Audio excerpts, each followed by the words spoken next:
Olá, meus amigos, tudo bem? Vamos dar sequência aqui ao estudo da impugnação ao cumprimento de sentença. Tema esse muito importante e que você não pode perder. Não sai daí, que eu volto já já.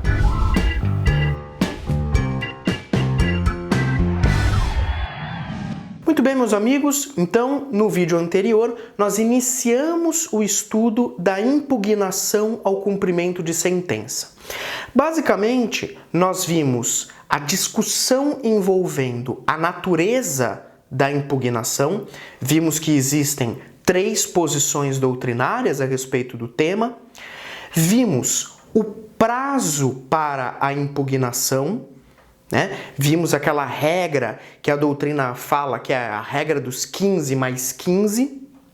E nesse ponto, eu gostaria só de deixar claro uma informação que talvez tenha faltado no vídeo anterior, mas eu complemento neste momento. O prazo para impugnação, o prazo de 15 dias que o executado tem para apresentar a impugnação, ele é um prazo processual. Ele é um prazo processual e, por isso, contado em dias úteis, tá bom? Então, se você tinha aí alguma dúvida acerca da natureza do prazo da impugnação, esse prazo ele é um prazo de natureza processual, portanto, 15 dias úteis. Muito bem, e concluímos o vídeo anterior falando sobre a desnecessidade de prévia garantia do juízo para eu apresentar a impugnação. Tudo bem? Regras aí muito importantes. Nesse vídeo, nós vamos começar a falar sobre as matérias que podem ser alegadas pelo executado em sede de impugnação. Porque, veja, nós não podemos nos esquecer que, via de regra, se nós estamos na fase de cumprimento de sentença, para trás ficou uma fase de conhecimento.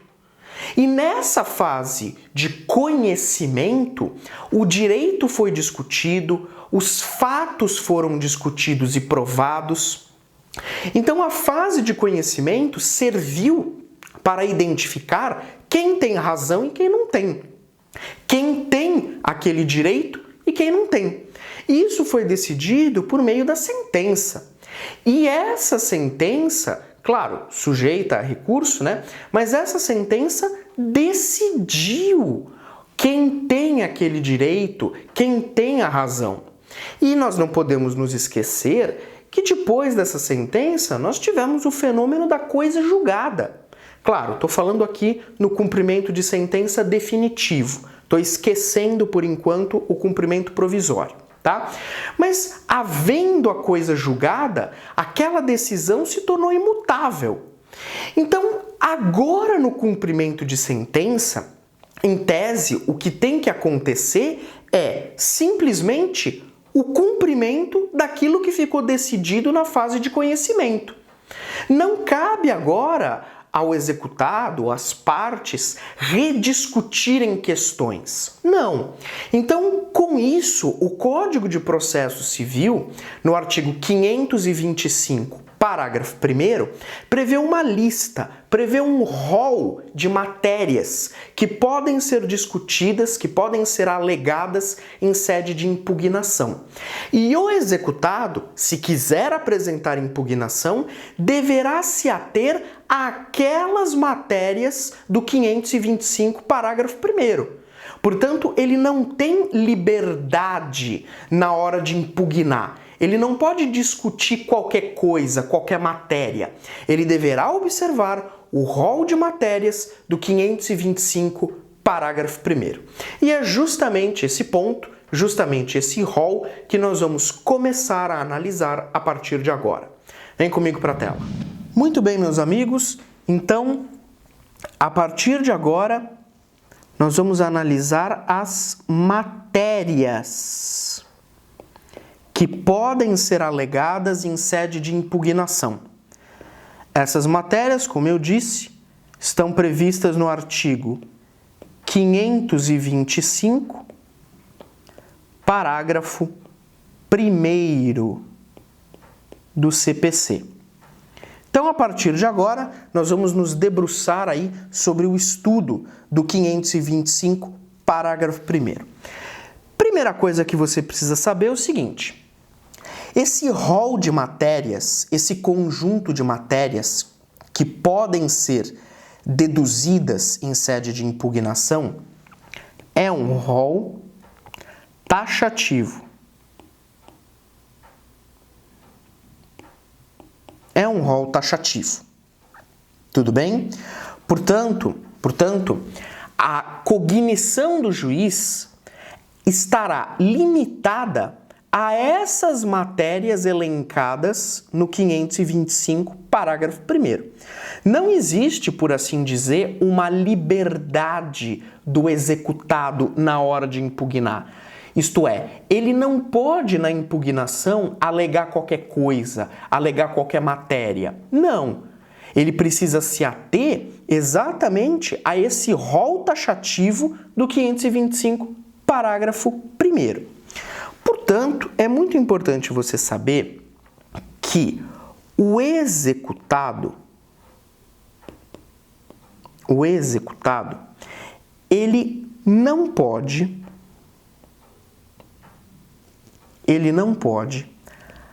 alegar matéria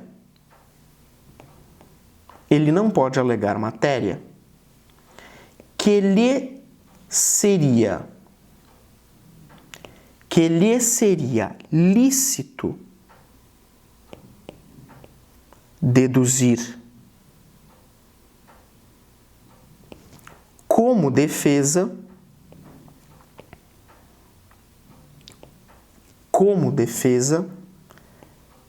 em processo de conhecimento.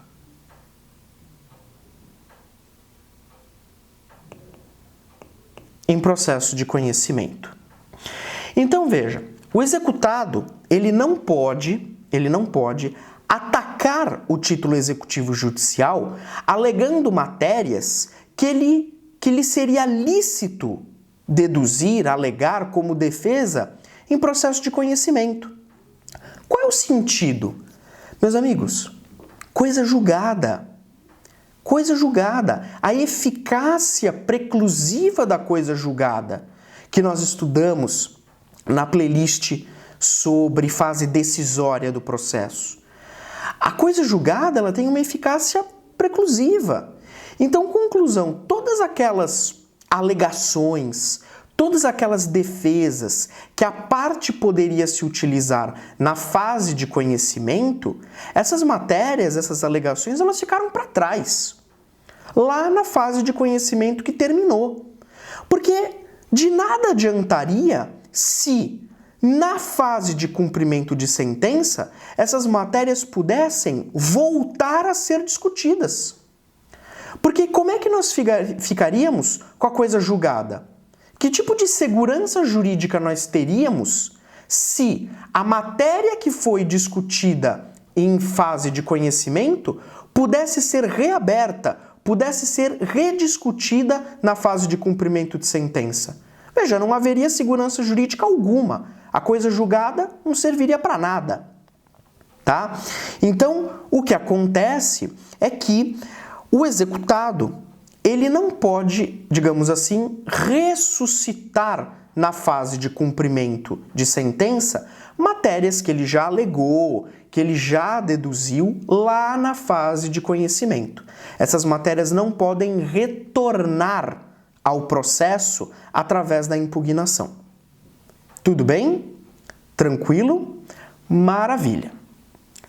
Feita essa pequena introdução acerca das matérias que podem ser deduzidas em sede de impugnação, então nós vamos começar seguindo aqui a ordem do código com a lista de matérias. Então, a primeira matéria, aliás, eu vou utilizar aqui como está no código, os incisos. Então, Artigo 525, parágrafo 1º, inciso 1. Primeira matéria que pode ser alegada é a falta ou a nulidade da citação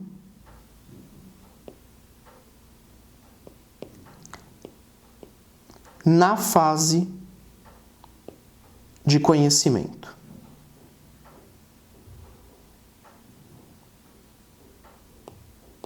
Na fase de conhecimento. Então perceba.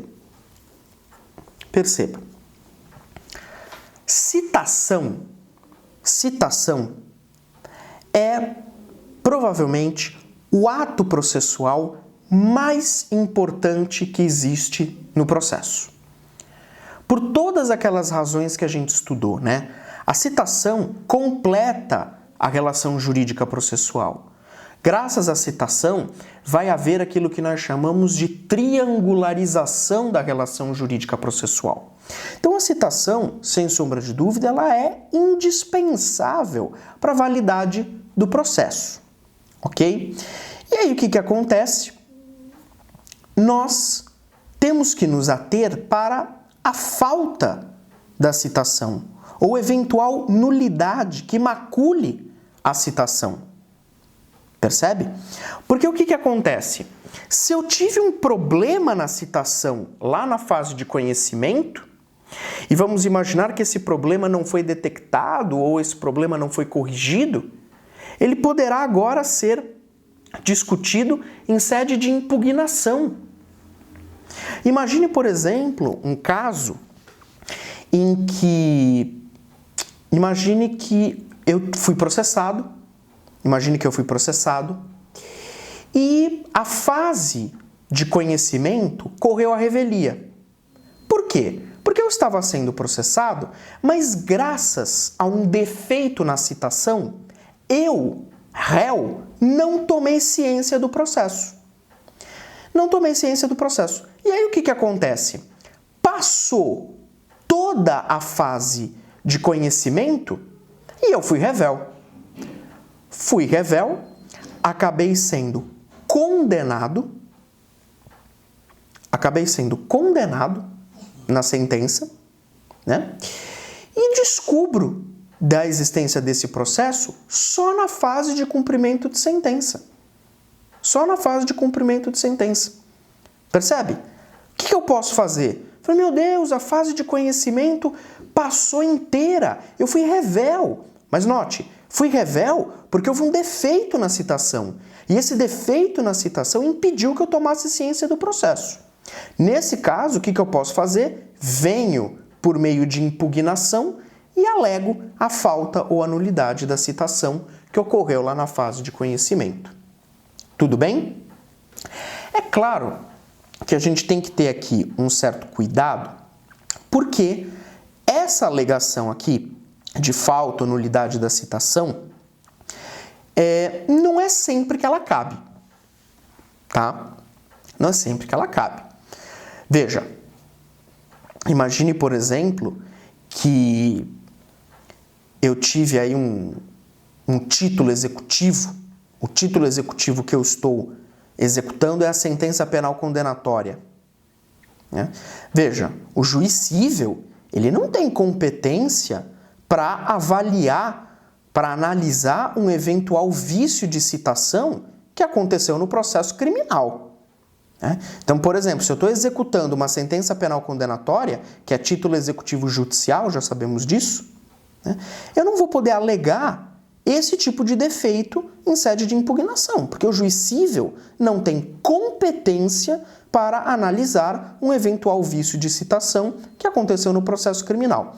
Então, isso é só um exemplo para mostrar para vocês que, às vezes, dependendo do título executivo, essa primeira alegação, ela não poderá prosperar. Eu não poderei me valer, né, dessa alegação. Tudo bem? Maravilha, pessoal. Continuando, inciso 2. A segunda matéria, né? A segunda matéria que eu posso alegar é a ilegitimidade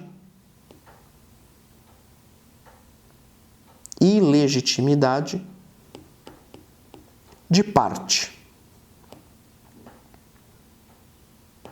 Ilegitimidade de parte. Tá? Aqui, sobre a ilegitimidade de parte, eu preciso que vocês tenham cuidado. Porque essa ilegitimidade aqui, ela é relativa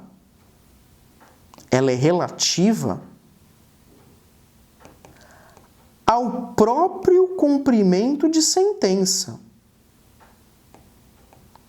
Ao próprio cumprimento de sentença. Tudo bem? Porque o que acontece? Às vezes, você pode ter uma ilegitimidade ativa ou uma legitimidade passiva no cumprimento de sentença. Então, não é aquela ilegitimidade que se discute na fase de conhecimento. Essa ilegitimidade aqui, do 525, parágrafo 1º, inciso 2, é a ilegitimidade que diz respeito ao próprio cumprimento de sentença. Então, o que acontece? Geralmente, em regra, o exequente e o executado estão indicados no título executivo judicial, tá? Eles estão ali indicados no título. Só que é possível haver também outros sujeitos no cumprimento de sentença.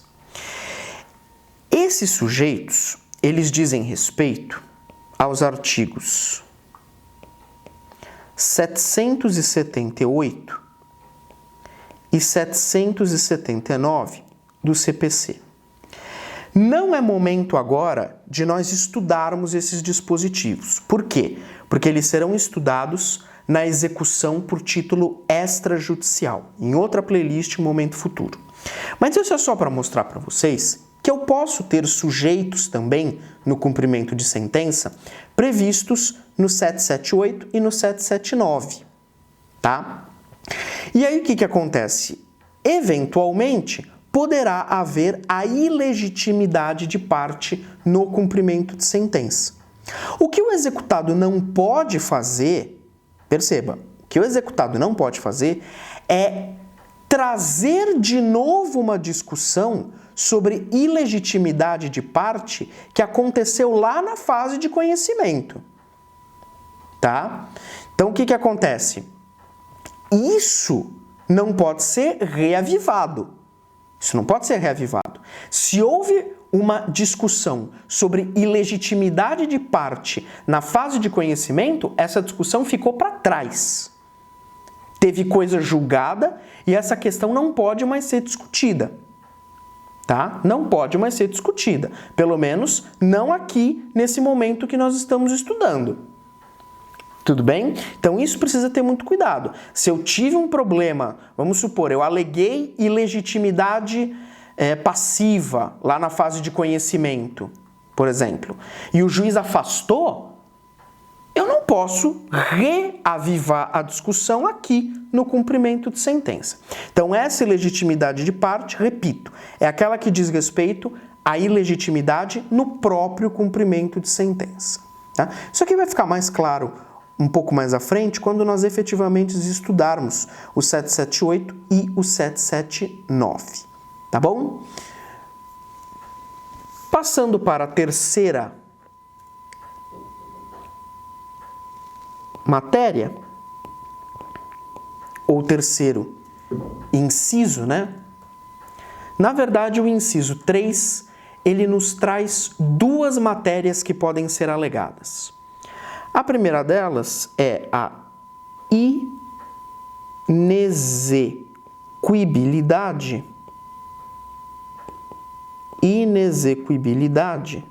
do título. Então perceba aí que o inciso 3, ele na verdade traz duas matérias. A primeira delas é essa aqui, inexequibilidade do título. A segunda eu já vou falar. Mas o que é essa inexequibilidade do título? Veja, o executado ele vai poder alegar que aquele título apresentado ele não tem força executiva. Ou porque, por exemplo, esse título tem um defeito formal, ou porque o fato gerador do título ainda não está aperfeiçoado. Então você imagina, por exemplo, que eu estou executando uma decisão estrangeira. Nós já estudamos isso, vimos que é possível eu, em cumprimento de sentença, executar uma decisão estrangeira. Só que vamos imaginar que essa decisão estrangeira não foi homologada pelo STJ. A decisão estrangeira está aqui sendo cumprida, mas ela não foi homologada pelo STJ. O que o executado faz? Alega a inexequibilidade do título. Fala, olha, esse título aqui, ele não é válido. Esse título aqui ele não tem força executiva, porque está faltando a homologação pelo STJ. Tudo bem? Então é um exemplo aí que nós temos de inexequibilidade do título. Existe um problema no título que faz com que ele não tenha a força executiva, ou por um defeito na forma, ou porque o fato gerador não está aperfeiçoado. Tudo bem? Maravilha. A segunda matéria, ainda dentro do inciso 3,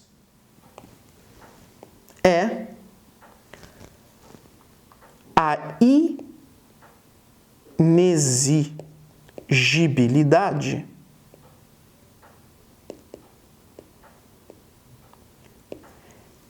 inexigibilidade da obrigação.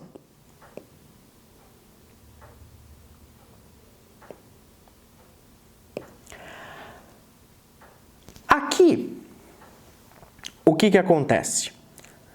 Você tem que tomar cuidado com o seguinte. A obrigação, por algum motivo, é inexigível, tá? Então, a matéria aqui é o seguinte, eu estou alegando, estou alegando, que a obrigação ela não pode ser exigida. E aí, o que acontece? Primeira possibilidade. A inexigibilidade da obrigação se refere à ausência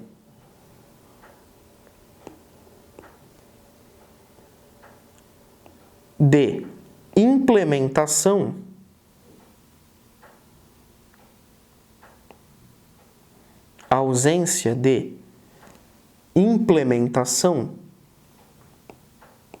da condição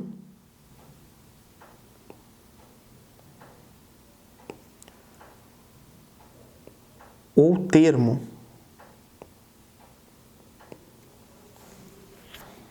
Então, o que acontece? Isso aqui, você precisa lembrar um pouquinho das lições lá do Direito Civil, parte geral. Condição, termo, são elementos acidentais do negócio jurídico, né? Tanto a condição como o termo, eles estão localizados no plano da eficácia, da escada pontiana, né? Isso aqui é parte geral do direito civil, estou apenas recapitulando, tá? Então, algumas obrigações, elas estão sujeitas a uma condição ou a um termo. Condição é o evento futuro e incerto, e o termo é o evento futuro e certo. Então, o que acontece? Se existe uma condição, se existe um termo ali, eu preciso observar. Às vezes, a obrigação não pode ser exigida porque ainda não se implementou a condição ou ainda não ocorreu o termo. Então, por conta disso, né, não dá para exigir a obrigação. Então, aquele caso, né, por exemplo, caso clássico, o pai chega para o filho com 18 anos e diz assim: filho, se você passar no vestibular, eu te dou um carro. O que ele fez aqui? Ele colocou uma condição. Se o filho passar no vestibular, é um evento futuro e incerto. Então, se o filho passar no vestibular, o pai dá de presente para ele um carro. Esse filho não pode exigir a obrigação se a condição não se implementou. Então, se ele não passou no vestibular, ele não pode exigir o carro do pai. Tá? Então, é disso que nós estamos falando aqui. Agora, existe também uma outra questão que é o seguinte, né? O fundamento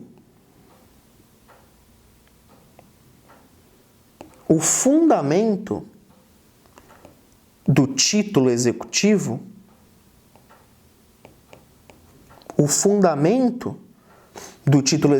judicial foi afetado por controle de constitucionalidade.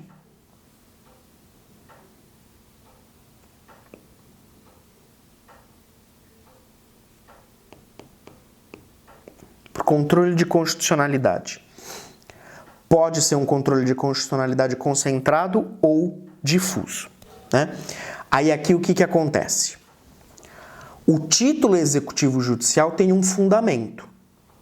Só que esse fundamento acabou sendo atingido pelo controle de constitucionalidade feito pelo Supremo. Esse ponto aqui em especial, colocar um asterisco, nós vamos voltar a falar dele em vídeos posteriores, tá? Eu vou voltar a falar disso aqui quando eu for comentar o parágrafo 12 do artigo 525. Nós estamos analisando o 525, só que estamos no parágrafo 1º. Quando eu for falar do parágrafo 12, nós vamos voltar a esse tema. Mas por hora, a ideia central é a seguinte: eu posso alegar em impugnação ao cumprimento de sentença que a obrigação é inexigível, ou porque não houve a condição ou não houve ali o termo, né? Depende ali do caso, né? Não houve condição ou termo, e aí por via de consequência eu não posso exigir a obrigação, ou o fundamento do título foi afetado por controle de constitucionalidade, concentrado ou difuso. Aí essa segunda questão, nós vamos esmiuçar mais pra frente. Meus amigos, vamos parando o vídeo por aqui, tá? Porque já ficou mais longo do que o previsto, né? Nós vamos continuar no vídeo seguinte o estudo das matérias que podem ser alegadas em sede de impugnação, tá bom? Nesse vídeo aqui nós vimos os 3 primeiros incisos. No próximo vídeo a gente dá sequência a esse estudo. Forte abraço e até lá!